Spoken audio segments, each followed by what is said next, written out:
ዛሬ በሚዛን አማን መንገድ ላይ መጠነኛ አደጋ ተከስቶ እንደነበር ከቦታው የደረሱ መረጃዎች ያሳያሉ። ምንድነው የተፈጠረው ሚላውን በዝርዝር እንነግራችኋለን። መጪው ክረምት ከመሆኑ አንፃር ወደ ክፍለ ሀገር የምትሄዱ የከባድ መኪና አሽከርካሪዎች ጥንቃቄ እንድታደርጉ መልእክት ተላልፏል። ቀዳሚ መረጃችን ነው። በቁም እንስሳት ሀብቷ ከአፍሪካ ቀዳሚ መሆኗ የሚነገርላት ኢትዮጵያ የስጋ ምርት ለምን እንደዚህ ሊወደድ ቻለ? ሰማላችሁ።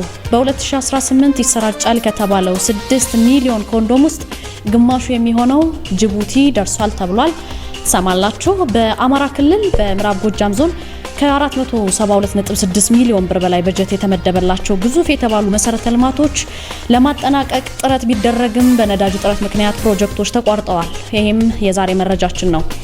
በተከለከለ የፒራሚድ የሽያጭ ስልት ተጠቅመው ከ40 ሚሊዮን ብር በላይ ለግል ጥቅም አውለዋል የተባሉ ግለሰቦች በፌዴራል ከፍተኛው ፍርድ ቤት ሁለተኛ ልዩ ወንጀል ችሎት ጥፋተኛ ናችሁ ተብለዋል። የምትሰሙት ጉዳይ ነው። በመጨረሻም የአርሰናል የቀድሞ ግብ ጠባቂ በባቡር አደጋ በአሰቃቂ ሁኔታ ህይወቱ አልፏል። እንደምን ውላችኋል። አሃዱ ኒውስ ኤንድ ፖለቲክስ ለዛሬ ለሚያዝያ 9 ቀን 2018 የዕለተ አርብ መረጃዎች እናደርሳለን። አብራችሁን ስለምትሆኑ ከልብ ነው የምናመሰግነው። አዳዲስ ቤተሰቦቻችን ሰብስክራይብ እንድታደርጉ ለማሳሰብ እወዳለሁ። ነባር ቤተሰቦቻችን ደግሞ ከኔ ጋር ስለምትሆኑ ትልቅ አክብሮት አለኝ። በቀጥታ ወደ መረጃዎቹ እንለፍ።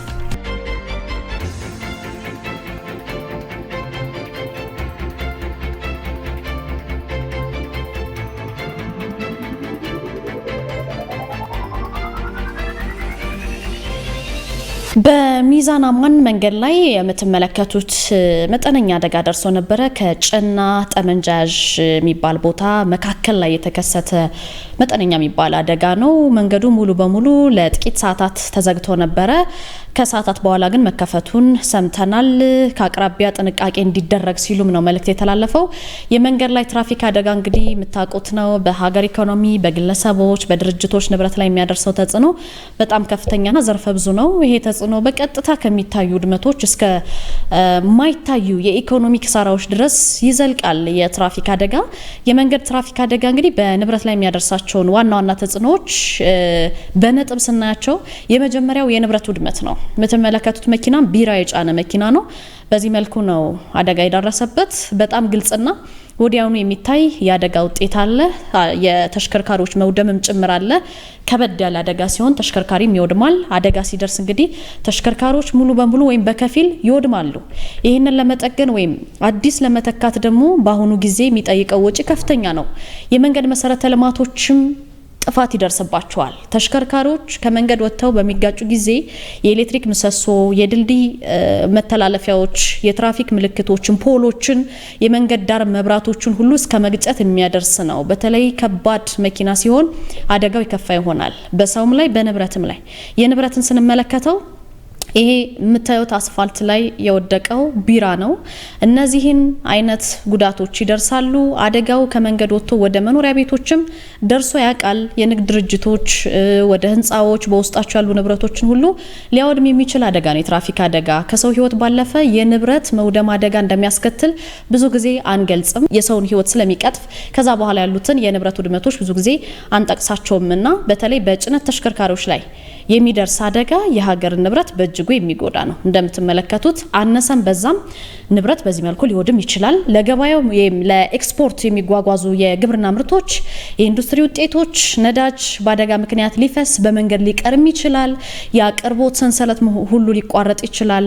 አስፈላጊ የሆኑ ግብዓቶች ለምሳሌ መድኃኒት የጫነ መኪና ቢሆን መድረስ ባለበት ሰዓት ላይደርስ ይችላል። በአደጋ ምክንያት መንገድ ላይ ሊቀር ይችላልና ጥንቃቄ መደረግ አለበት። ከቀጥታ ውድመቱ ባሻገር ግን የኢኮኖሚ ተጽዕኖም ያመጣል። የትራፊክ አደጋ የኢንሹራንስ ወጪ መጨመር ሊሆን ይችላል። የአደጋዎች ቁጥር ሲጨምር የኢንሹራንስ ኩባንያዎች በራሳቸው የሚከፍሉት የካሳ መጠን ይጨምራል። ይሄ ደግሞ የተሽከርካሪ ባለቤቶች የሚከፍሉት አመታዊ የኢንሹራንስ ክፍያ ወይም ፕሪሚየም እንዲንር ነው የሚያደርገው። እንግዲህ አንድ አደጋ ሲደርስ እንደምታውቁት መንገዶች ለሰዓታት ሊዘጉ ይችላሉ። በተጨባጭ ይሄን ያክል ሰዓት ነው ባይባልም ይሄ መንገድ ግን በተለያዩ ሶሻል ሚዲያዎች ከዛ አካባቢ ለሚመጡ መኪኖች መንገዱ ዝግ ስለሆነ በጥንቃቄ አሽከርክሩ የሚሉ መልእክቶች ሲተላለፉ ነበረ። መጪው ክረምት ነው። ጉም ሊኖር ይችላል። ጭጋግ ወይም የአየር ንብረቱ ከበድ ሊል ይችላልና ከባድ መኪና የሚትዙ አሽከርካሪዎች በዚህ አጋጣሚ ከወዲሁ ጥንቃቄ እንድታደርጉ ነው የሚመከረው።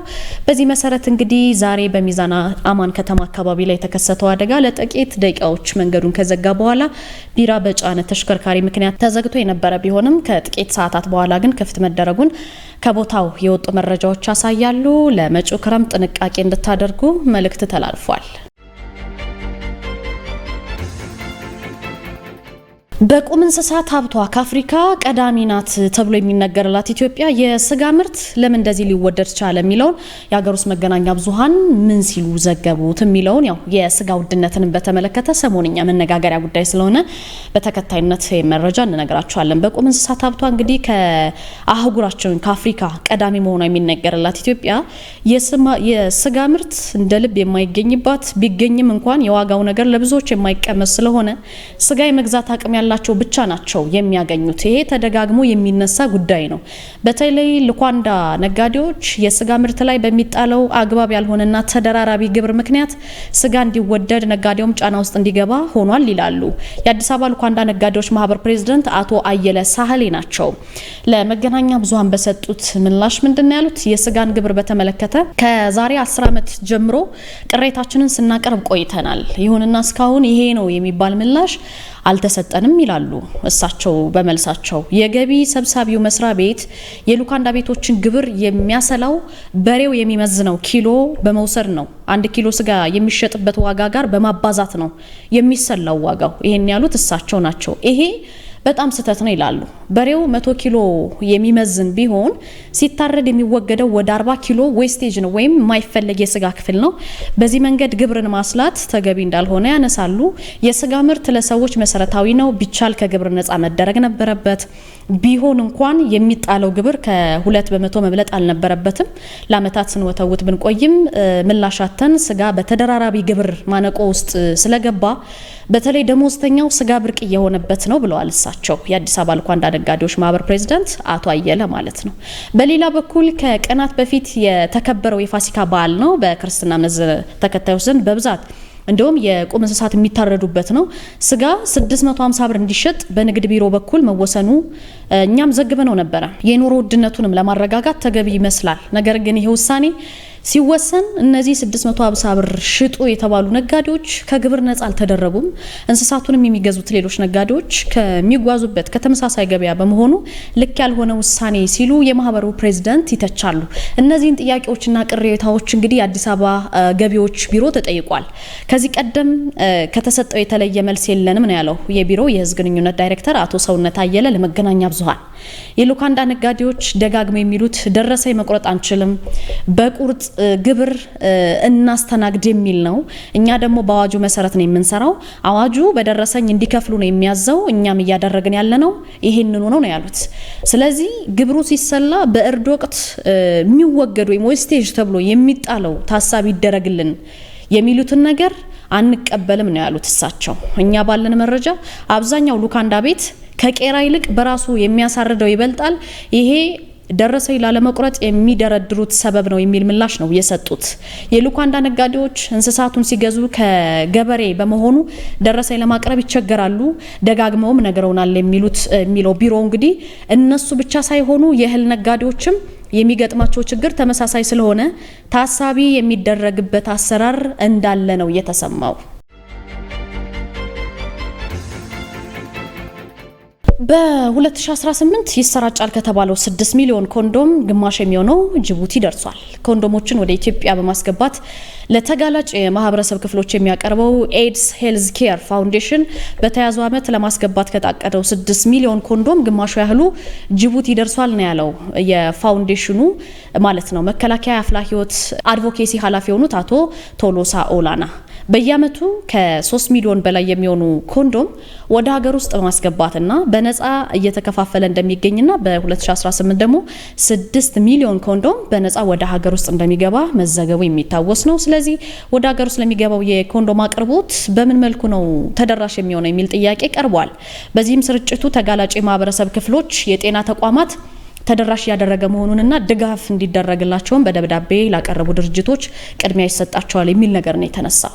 ስለዚህ ከፌዴራል ፖሊስ ከመከላከያ በስፋት የሚመጡ ጥያቄዎች ስላሉ ቅድሚያ ተደራሽ እንደሚሆኑ አክለዋል። በሁለት ዙር እንደሚገባና በአሁኑ ሰዓት ደግሞ 2.5 እስከ 3 ሚሊዮን የሚሆነው ኮንዶም ጅቡቲ መድረሱን አንስተው በሚገባ ተደራሽ መሆን አለበት ወይም ላለበት አካል ለማቅረብ ስራዎች እየተሰሩ እንደሚገኙ አቶ ቶሎሳ ኮንዶም በተመለከተ ገለጻ ሰጥተዋል።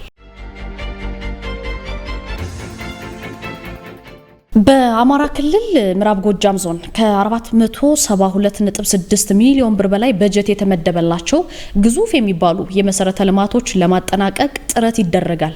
ነገር ግን ጥረት ቢደረግም በነዳጅ ጥረት ምክንያት ፕሮጀክቶች መቋረጣቸው ነው የተነገረው።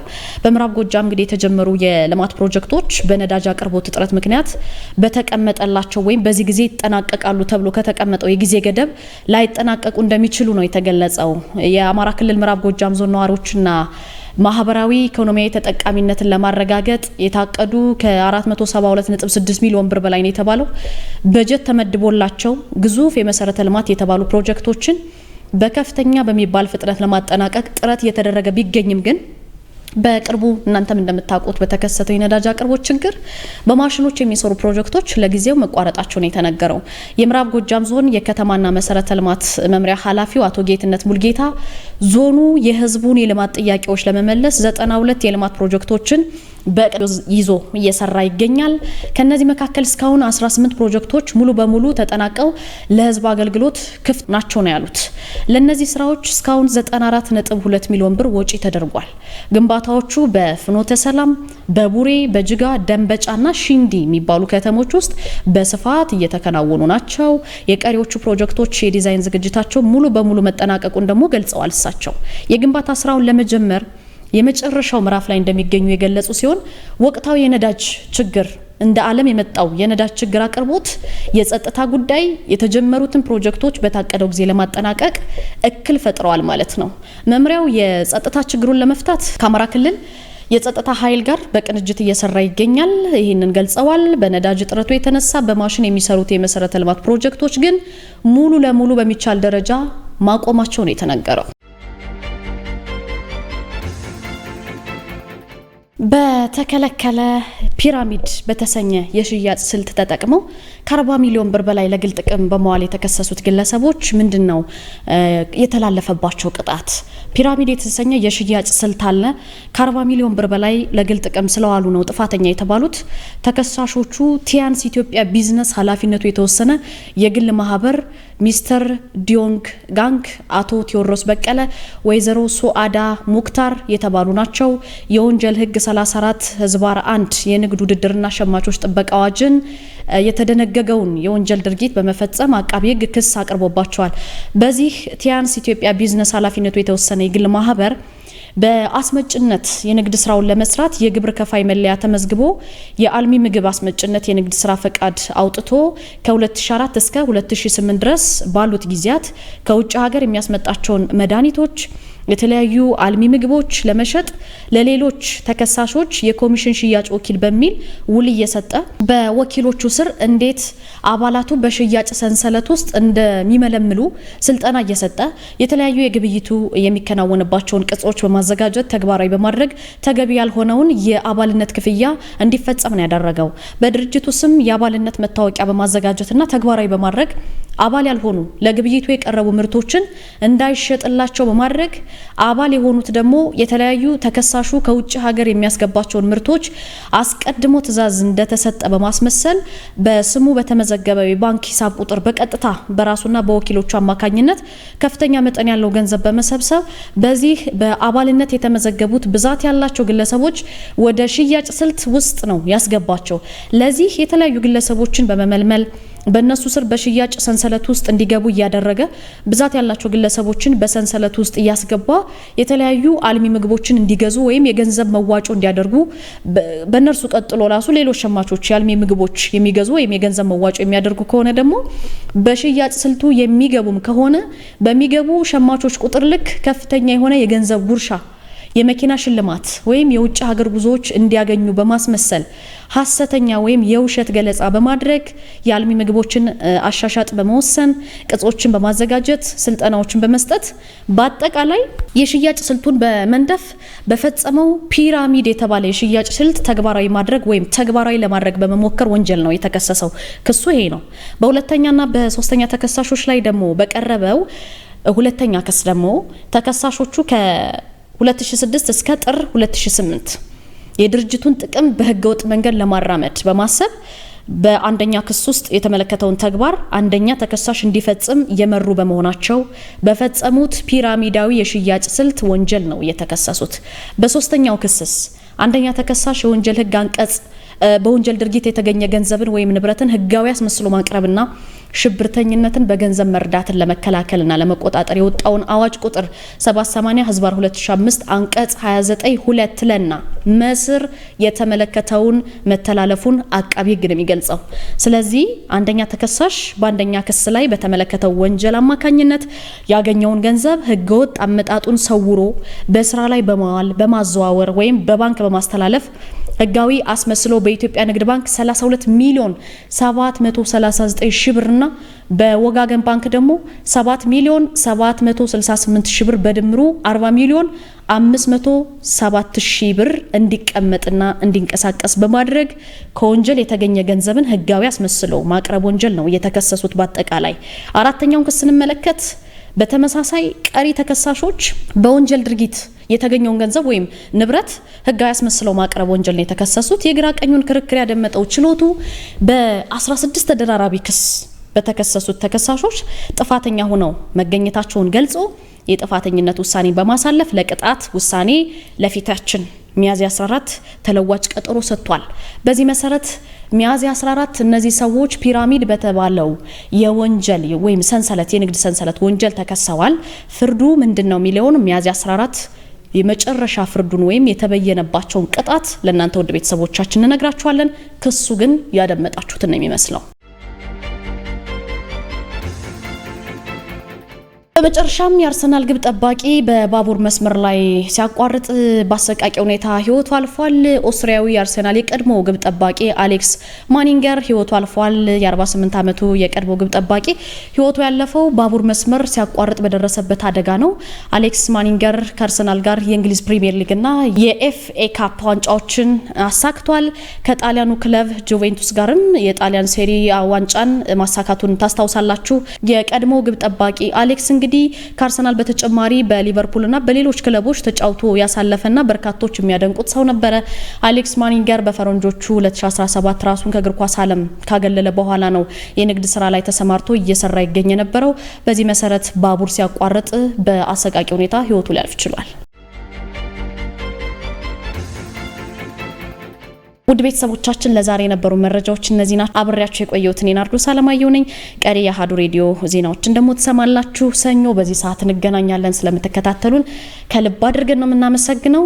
ቤተሰቦቻችን ዜናዎቻችሁ ከተመቿችሁ ላይክ፣ ሼር፣ ሰብስክራይብ ማድረጋችሁን አትርሱ። በያላችሁበት ደስ የሚል ቅዳሜና እሁድ ይሁንላችሁ። ሰላም ለእናንተ ይሁን ውድ ቤተሰቦቻችን፣ እንደምንስ ቆያችሁ? ይህ አሃዱ ሬዲዮ 94.3 ነው። ቤተሰቦቻችን አብራችሁን ስለሆናችሁ ከልብ እናመሰግናለን። ነጻነት ኪዳኔ ቴክኒክ ላይ ያለች፣ ሕይወቴ ጌትነት ማለዳውን ታስፈጽማለች። ክብሮም ወርቁ ልሳኑን እመራለሁ። አሁን አንኳር ዘገባዎቹን አስቀድማለሁ። ከስንዴ እርዳታ ጋር ተሳስሮ የሚቀርበውን የእጅ አዙር የሉዓላዊነት ገፈፋ ማስቀረት መቻሉን ብልጽግና ፓርቲ አስታወቀ። ተፎካካሪ ፖለቲካ ፓርቲዎች በበኩላቸው ብልጽግና የሚያቀርበው የስንዴ መረጃ ሐሰት ነው ሲሉ ከሰዋል።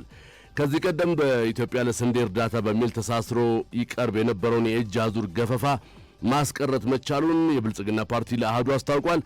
ይህ የተገለጸው ምርጫ በሐሳብ ብልጫ ለኢትዮጵያ በሚል መሪ ሐሳብ አሃዱ ሬዲዮና ቴሌቪዥን ባዘጋጀው የፖለቲካ ፓርቲዎች የክርክር መድረክ ላይ ሲሆን ብልጽግናን በመወከል በክርክሩ የተገኙት የውጭ ጉዳይ ኢንስቲትዩት ዋና ዳይሬክተር አቶ ጃፋር በድሩ በግብርናው ዘርፍ በተወሰዱ ማሻሻያዎች ኢትዮጵያ በስንዴ ምርት ራሷን እንድትችል በርካታ ስራዎች መሰራታቸውን አንስተዋል።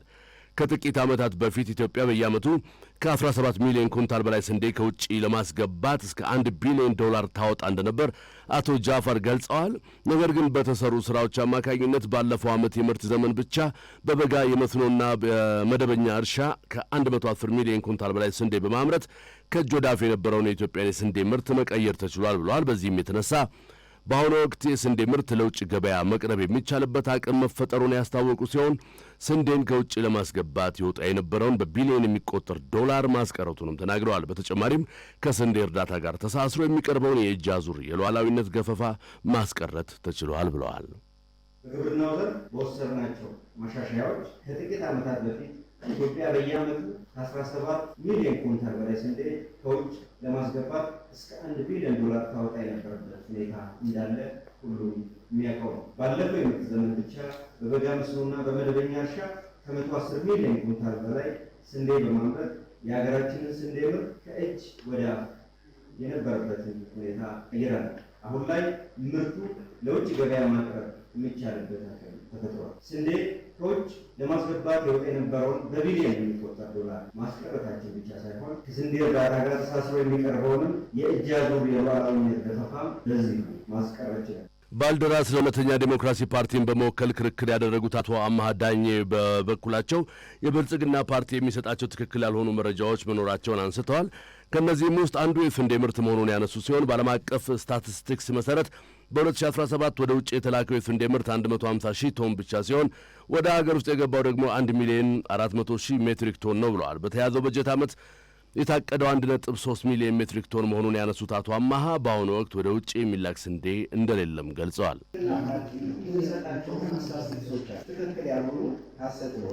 ለምሳሌ የስንዴ ምርት ተባለ ዓለም አቀፍ ስታቲስቲክስ የሚያረጋግጠው በ2017 ወደ ውጭ የተላከው የስንዴ ምርት 150 ሺህ ቶን ብቻ ሲሆን ወደ ሀገር ውስጥ የገባው 1 ሚሊዮን 400 ሺህ ሜትሪክ ቶን ነው። አሁን ደግሞ በተያዘው ዓመት የታቀደው 1.3 ሚሊዮን ሜትሪክ ቶን አሁን የሚላክ ስንዴ ወደ ውጭ ነው። ስንዴ ምርትን በተመለከተ ሐሰት ነው።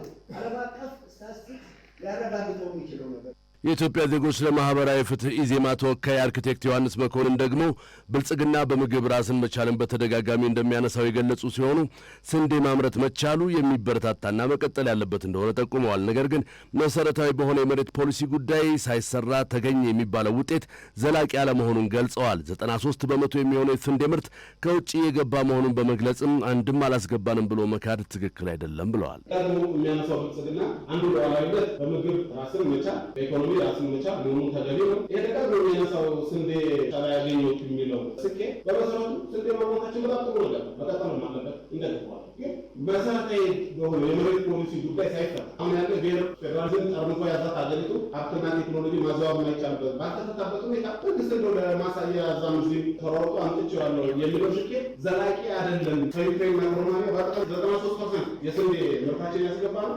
አንድም አላስገባንም ብሎ መካት ትክክል ሞክረናል፣ እየሰራን ነው። ግን ደግሞ ስለጎደለ ማስገድዳል ማለት ነው። ምን ችግር አለ? ወደታ አይደል አቻ የሰራው ነው ወደረ ደግሞ ከዩክሬን ገዛን። ዩክሬን ደግሞ ቢስራለችን ሮማኒያ ሰጠችን። ከፋቴ ነው ግን ነው ባደባባይ ክዶ ምንም አንተ አስገብተን አናውቅም። ተቆማ 5 ዓመቱ ማንኒ ትክክለኛ መንገድ አይመስልም። ተፎካካሪ ፖለቲካ ፓርቲዎቹ ብልጽግና በስንዴ ምርት ሙሉ በሙሉ ራሳችንን ችለናል ብሎ ትክክለኛው መረጃ ከመደበቅ በግልጽ ተናግሮ ለተሻለ ውጤት መስራት እንዳለበትም አሳስበዋል። የኢትዮጵያ ከፍተኛ የትምህርት ተቋማት ከተለያዩ ሀገራት ጋር ለመስራት የሚያደርጓቸው ስምምነቶች ውጤታማ አይደሉም ተባለ። የኢትዮጵያ ከፍተኛ የትምህርት ተቋማት ከተለያዩ የውጭ ሀገር ዩኒቨርሲቲዎች ጋር ለመስራት የሚያደርጓቸው ስምምነቶች በገንዘብ እጥረት እንዲሁም በሌሎች ችግሮች ምክንያት አብዛኛዎቹ ውጤታማ ሳይሆኑ እንደሚቀሩ የቅድስተ ማርያም ዩኒቨርሲቲን ያስታወቀው። ዩኒቨርሲቲው ይህንን የገለጸው ከኳዙሉ ናታል ዩኒቨርሲቲ ከአፍሪካ ዩኒቨርሲቲዎች ማህበርና ከትምህርት ሚኒስቴር ጋር በመተባበር ኢኩዊታብል ፓርትነርሺፕ ኢን ሃየር ኤጁኬሽን ቱ አድቫንስ ስትራቴጂስ ፎር ሰስቴናብል ዲቨሎፕመንት በሚል ጭብጥ 24ኛውን የአፍሪካ ከፍተኛ ትምህርት ዓለም አቀፍ ጉባኤ ባካሄደበት ወቅት ነው። ከሚያዝያ 7 እስከ ሚያዝያ 8 ቀን 2018 ዓ.ም በተካሄደው ጉባኤ ላይ የጥናት ጽሑፍ ያቀረቡት የዩኒቨርሲቲው የምርምር ማህበረሰብ ጉድኝትና ኮሚኒኬሽን ምክትል ፕሬዚደንት ዶክተር ምስጋናው ሰለሞን እንደተናገሩት በኢትዮጵያ የሚገኙ ዩኒቨርሲቲዎች ውጭ ሀገራት ካሉ ዩኒቨርሲቲዎች ጋር የሚያደርጓቸው ስምምነቶች በደንብ መሬት ወርደው ሲሰሩ አይታይም። ይህንንም መነሻ በማድረግ ወደ 15 የሚጠጉ ዩኒቨርሲቲዎች ዩኒቨርሲቲዎች ላይ ጥናት የተደረገ ሲሆን ጥናቱም የሚያሳየው አብዛኛውን የኢትዮጵያ ዩኒቨርሲቲዎች ስምምነቱን ያድርጉ እንጂ ጥራቱን የጠበቀ ስራ እንደማይሰሩ ያመላከተ እንደሆነ ተናግረዋል። በተለይም አብዛኛውን ስምምነቶች የሚያደርጉት ያደጉና በማደግ ላይ ካሉ ሀገራት ጋር እንደሆነ የገለጹት ፕሬዝዳንቱ ይህም ሲሆን ያደጉ ሀገራት የራሳቸው የሆነ ፍላጎት ስላላቸው የአቻነትና የአካታችነት ስራ እንደማይሰራ ጠቁመዋል። በዚህ መሰረት ከእነዚህ ሀገራት ጋር ከማቀድ ጀምሮ እስከ መጨረሻው ድረስ አቻነትና አካታችነት ያለው ስራን ለመስራት እቅድ መያዙንና በአሁኑ ወቅትም የአዲስ አበባ ዩኒቨርሲቲ እንዲሁም የተወሰኑ ዩኒቨርሲቲዎች ይህንን ስራ እያከናወኑ እንደሚገኙ አስረድተዋል። በመጥፋት አደጋ ላይ የነበረው የዋሊያ አይቤክስ ቁጥር በመጨመር ተስፋ ላይ እንደሆነ ተገለጸ። በአማራ ክልል ሰሜን ተራሮች ብሔራዊ ፓርክ ውስጥ የሚገኘውና በኢትዮጵያ ብቻ የሚታወቀው የዋሊያ አይቤክስ ካጋጠመው ከፍተኛ የጥፋት አደጋ አገግሞ መሻሻል እያሳየ እንደሆነ የፓርኩ ጽሕፈት ቤት አስታውቋል። በግጭትና በሕገወጥ አደን ምክንያት ዝቅ ብሎ የነበረው የእንስሳቱ ቁጥር በተደረገለት ልዩ ጥበቃ አሁን ላይ 324 መድረሱ ተረጋግጧል።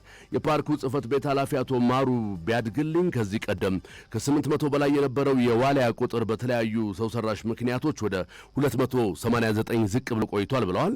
በያዝነው ዓመት በተካሄደው ቆጠራ ደግሞ የዋሊያ አይቤክስ ቁጥር ካደጋው አገግሞ ቁጥሩ እንደጨመረ ተመዝግቧል። 324 ነው በአሁኑ ያለው ቁጥር። ዋሻ የነበሩት አሁን ሰላም ሆኑ ሲያውቁ ወደ ውጭ መውጣት ነገር ታያለና ለቆጠራም ምቹ የመሆን ነገር አለና እንደዚህ ነገሮችና በተለይ ግን ዋናው ግን አሁን የፓትሮል ዶ በየቤተክርስቲያኑ ማስተማር ምናምን አሁን በተለየ ነገር ነው ክትትል የተለየ ክትትል እየተደረገ ነው ያለው። በዚህ ምክንያት ነው አሁን ያለው። አሁን ደግሞ ያው ጸጥታው ከተረጋጋ እንግዲህ በየዋሻውም ቀደም ሲል ድሮ ስንቆጥር እንደነበረው የገባ ይጣላው ትንሽ ያው የኛም ባለሙያም ደፍሮ ዋሻ ውስጥ ምናምን ወደ ገደሎች ወደ ሸለቆዎች መግባት ስለሚከብደው በባይኖኩላር ነው የሚታየውና የተወሰነች መሻሻል ነገር አለ። የብርቅዬ እንስሳቱን ቁጥር መመናመን ለመመለስ ዋሊያን ብቻ የሚከታተል ልዩ የጥበቃ ቡድን ተዋቅሮ ወደ ስራ መግባቱን ኃላፊው ገልጸዋል። የጥበቃ ቡድኑ ዋሊያዎቹ በሚገኙበት 94 ካሬ ኪሎ ሜትር ስፋት ባለው ክልል ውስጥ በየቀኑ በመዘዋወር ክትትልና ጥበቃ ማድረጋቸው ለውጡ እንዲመዘገብ ምክንያት ሆኗል ተብሏል። ከዚህ በተጨማሪ የዋሊያ አምባሳደር የሚሰኙ 6 ባለሙያዎች ተቀጥረው የእንስሳቱን የዕለት ዕለት እንቅስቃሴና ደህንነት እንዲከታተሉ መደረጉን አቶ ማሩ አስረድተዋል። ቱሪስት ላይ ከ30,000 ምናምን የምናስተናግድ የነበረ አሁን ዘንድሮ 5,000 ነው 6,000 ነው ጠቅላላ ያስተናገድ ነው። ነገር ግን አሁንም የሚመጡትም ቢሆን እንትን አይደለም። ቱሪስት መጣ ስል አሁን ድሮ እስከ 8 ቀን ይቆይ ነበር። ጀንጀ አድርጎ በአድርቃይ ወጥቶ መሄድ ነበር። አንዳንድ ጊዜ ደግሞ ከዚህ ተነስቶ በዛ ውስጥ ለውስጥ አድርጎ ደግሞ ላሊበላ ድረስ ቢወጣ ነበር እኮ ላሊበላ ረዚህ ገብተው ላሊበላ የሚወጡ ነበሩ። ግን አሁን ያው የጸጥታ ምክንያት ተብሎ አሁን ቢመጣው በአብዛኛው አሁን ዳታ ስንሰበስብ ደርሶ መልስ ነው በቃ።